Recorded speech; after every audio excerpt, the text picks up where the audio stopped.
Yo, what's up, man? It's your boy Derek Branch here of Strike7Sports.com. And this is, I believe, episode 22 of the Strike 7 Sports podcast. And I just want to talk about 2 to 3 topics today. I'm going to start off first with Jalen Hurts. Some news, not news, but some thoughts on the Jalen Hurts, Philadelphia Eagles starting quarterback. Projected starting quarterback for next season. Team decided to select Jalen Hurts last year in the 2020 NFL draft, second round pick to be the backup to Carson Wentz, but due to intense, I won't say intense, but speculation by the media, TV analysts, people online about Wentz's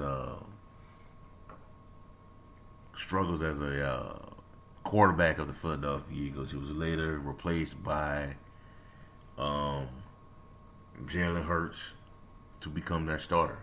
Now, the way I saw it, I always saw it as Jalen Hurts is a quarterback that can play at the high level.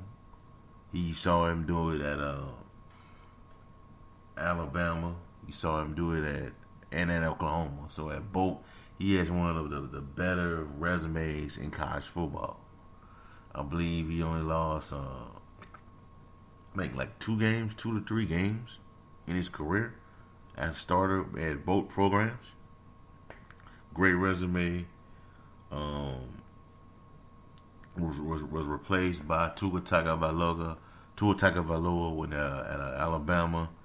He wasn't quite, the quarterback that could generate the type of offense that Nick Saban wanted, and they decided to go with Tagovailoa. Hurts transfer to Oklahoma. I already instantly knew that it was going to be a success, and it was. Hurts went from being on the bench for Alabama to being Oklahoma starter, got him into the playoffs, and he did his thing, but he didn't win the national championship, but he has experience at playing at the high level. He has experience playing against NFL level talent, playing with those programs. So it helped him, get to where he's at as becoming a second round pick in the draft. So he gets selected by Philadelphia. He takes over for Carson Wentz. He has that impressive victory over the New Orleans Saints. And the next couple of games he didn't do too bad. But the biggest game, the game that had everybody questioning what was going on in Philadelphia, was the game against the Washington football team, in which Hurts had them in the game.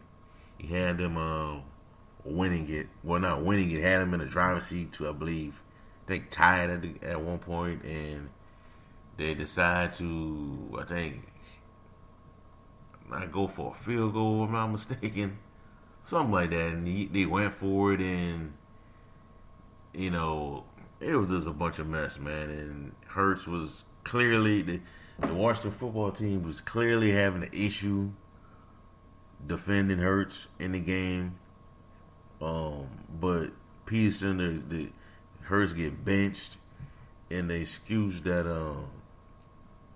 Peterson was giving everybody was that he wanted to see what the other backup QB, see what Nate Stuttlefield was capable of doing. So it was just weird. There's a bunch of mess going on, and there was apparently a power struggle. The way I saw it, was a power struggle between Jeffrey Lurie, Howard Roseman, and Doug Peterson. So they decided to move on from Peterson. He gets fired, and they bring in this new guy, Nick Cassero, I believe his name is, new head coach. And that was an attempt to keep Carson Wentz as the guy, as the new as the current as a new start not a new start quarterback, but the keep him on the roster as the starting quarterback. But that was because Carson worked with um, Frank Reich, and Frank Reich was Wentz's success. A lot of his success is because of Frank Reich, but they wanted to move on. Carson Wentz was ready to go, and that's what happened. He got traded to Philadelphia, not Philadelphia. He got traded to Indianapolis, and you saw what happened after that. So, then now, I mean, a lot of Eagles fans are upset, but they decided to trade. They had the 6th overall pick in the draft, but they decided to move on.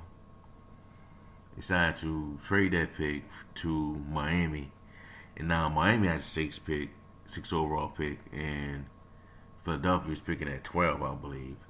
And I know a lot of fans are upset. Philly fans are upset because of that, but that's still opportunities for the quarterback. There's still opportunities for the team to get better at 12. That's still chances are that's an opportunity for them to grab the wide receiver Devontae Smith out of Alabama, or Jalen Waddle out of Alabama. Both wide receivers went to Alabama. Now, before the injury occurred in the season, Jalen Waddle was Devontae Smith, was putting up the numbers that Devontae Smith was putting up while he was at Alabama. It's almost identical numbers, until he got injured. But both of those players would be great fits for the Eagles offense.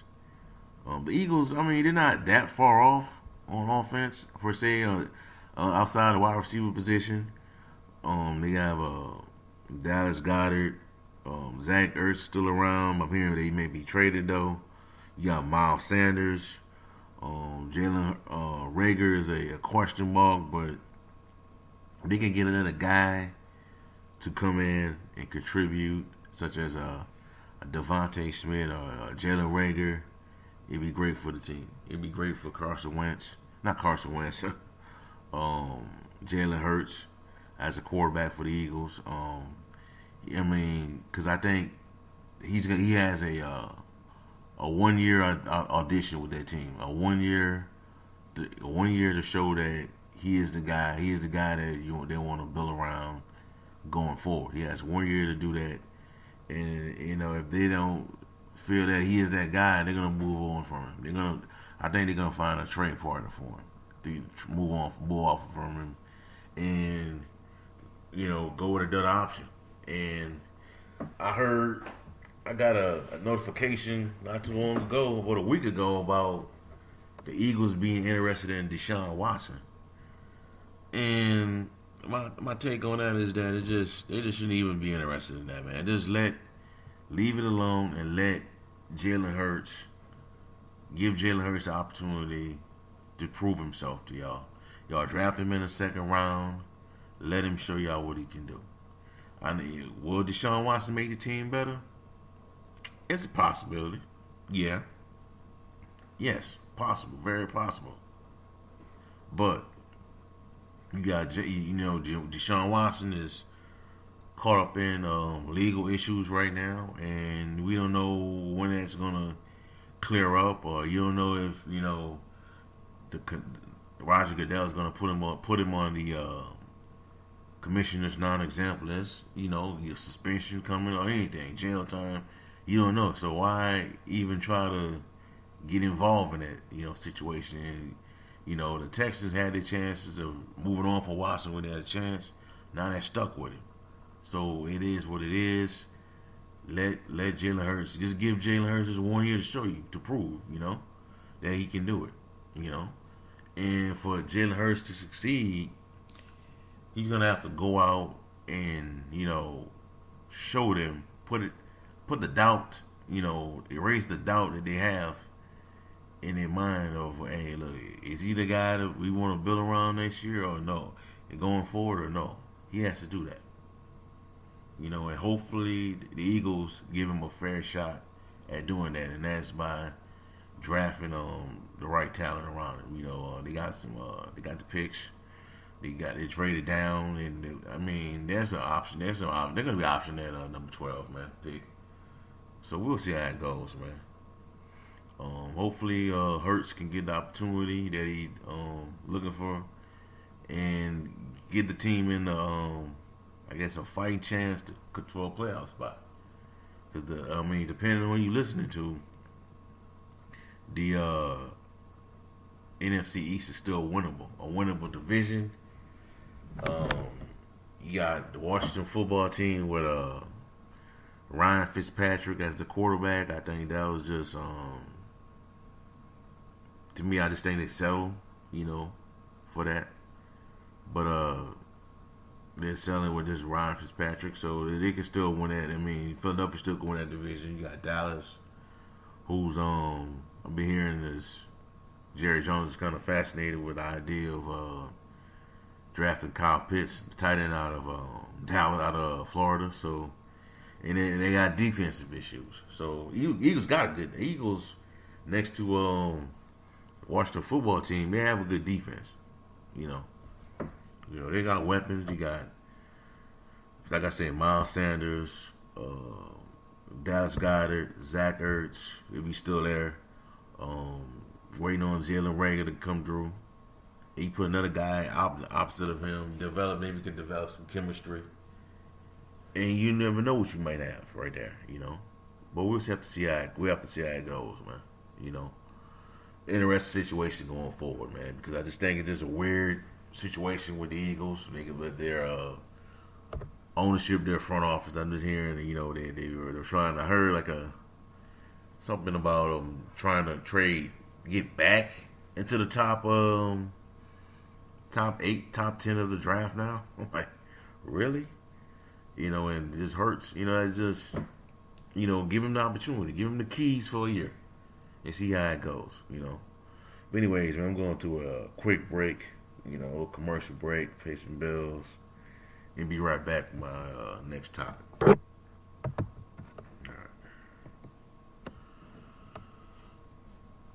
Support the Strike 7 Sports platform's growth by heading over to Fanatics.com and purchasing officially licensed gear from the NFL, NBA, and more. Each purchase is made through the text link goes into the funding of the Strike 7 Sports brand. To proceed, click on the link strike7sports.com/fanatics. I say again, strike7sports.com/fanatics.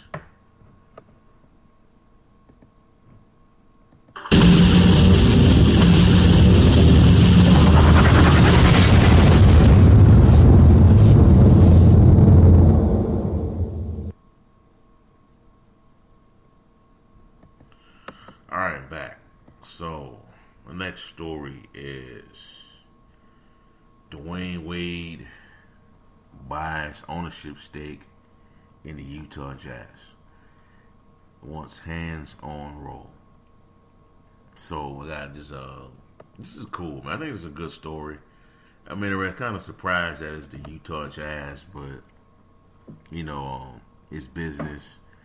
And, from the story I've gathered is that Wade had a relationship with the people that's in charge up there with the Jazz. And maybe this could be a game changer for their franchise. This could be something to where Wade can, now that you have Wade a part of your franchise, it could be opportunities to where he can lure free agents to come play in Utah. More bigger level players to come in and play with the Utah Jazz. Not that the Jazz are not stacked as it is right now. It's a pretty good basketball team in my opinion. But you got Donovan Mitchell, you got Rudy Gobert, you got Mike Conley Jr., you got Jordan Clarkson, I believe, Bogdanovich, you got Joe Ingles. It's just a really good team that can shoot lights out. one of the best three-point shooting teams in the NBA right now. But Dwayne Wade would definitely be a game changer.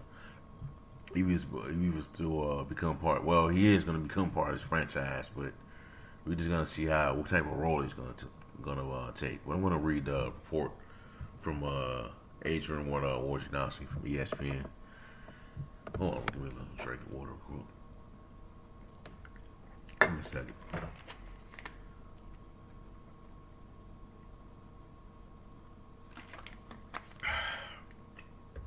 Three-time NBA champion Dwayne Wade has purchased ownership stake in the Utah Jazz, joining majority owner and team governor Ryan Smith with plans to take an active role in the franchise in the region. Governor is the NBA way of saying owner. So it's not team governor is Ryan Smith.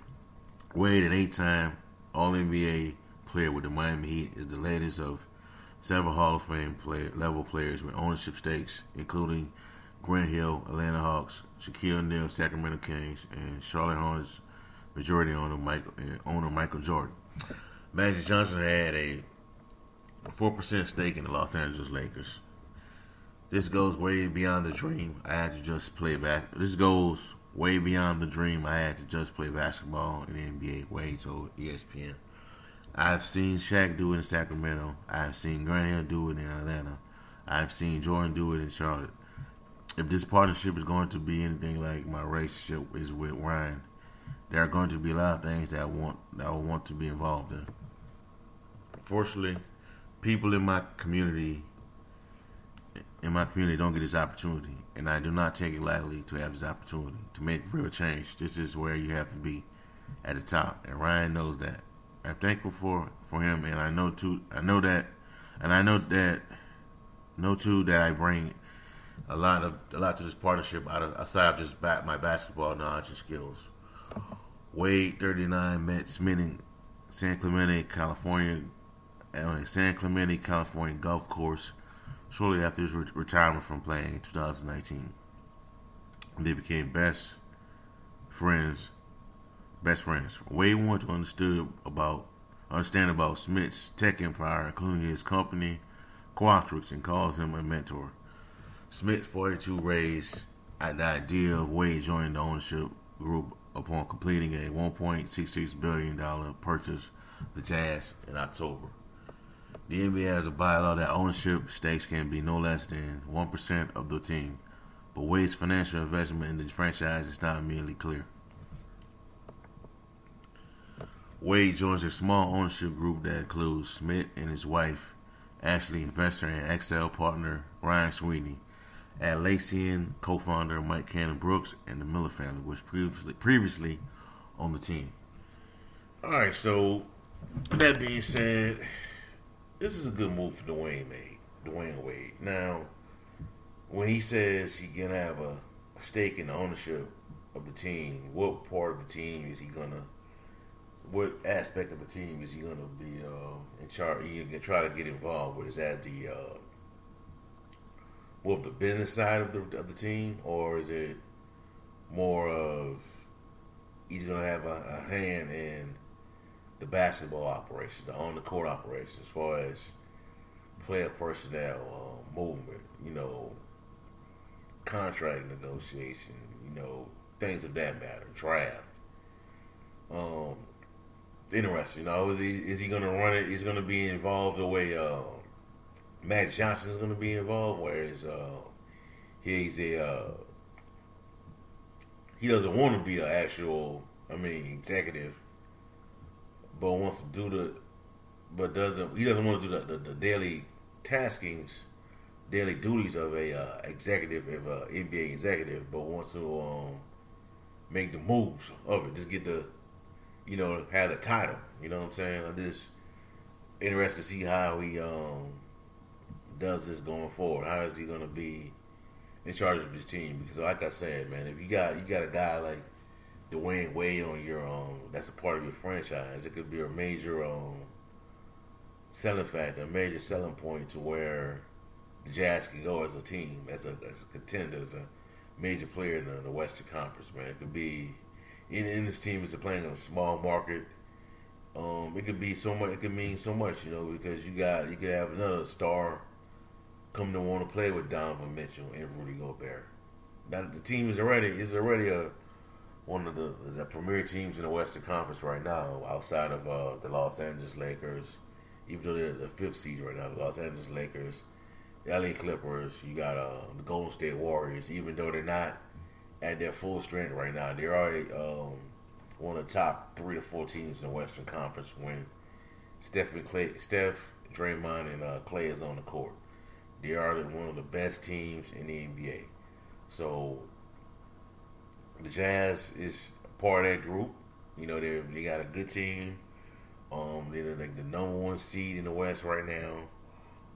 People are expecting some big things out of them this year, but having Dwayne Wade a part of this franchise definitely changes things for this team going forward. We have to just see how it goes, see what moves Wade is going to make with this team, what his role is going to be, what aspect of the team he's going to get involved with. And then the owner, I didn't know, this guy is like 42 years old, man, billionaire already, smart guy, tech guy. This is good for the Jazz, man. This is a team that is historically has been in the thick of, playoff battles in the Western Conference, along with San Antonio Spurs, another small market team that has just had a track record of having great players being a part of their franchise. Spurs are not what they used to be right now, or not what it used to be, but they have that. They're always in the conversation of being a playoff team, or team fighting for a championship. It's just that simple. So, we're just gonna see how this goes, man. With Wade, I'm just excited for him. This is a good move.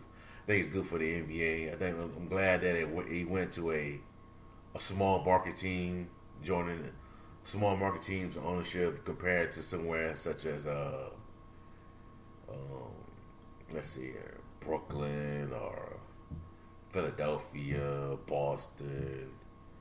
Some of those big markets that are, constantly get star players.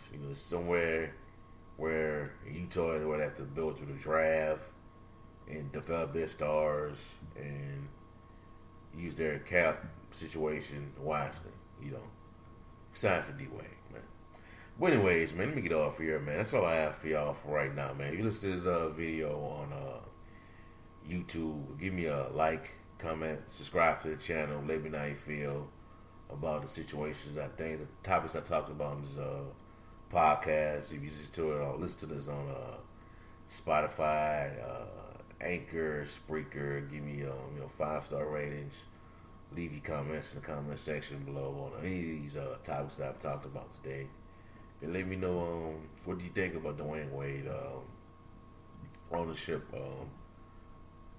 with the Utah Jazz. How do you think he's going to affect the team as ownership, as far as the ownership aspect goes? And also, what do you think about Jalen Hurts? Do you think you think this will be the only year that he gets an opportunity to show that he's a starter for the Eagles or any other team, going forward? Let me know how you feel in the comment section below, man. Also, just a reminder, you can support this brand, Strike 7 Sports brand, by heading over to strike7sports.com/fanatics to purchase licensed NFL and NBA products and more. That's all I have for y'all for right now. Have a blessed day. Peace. I'm out.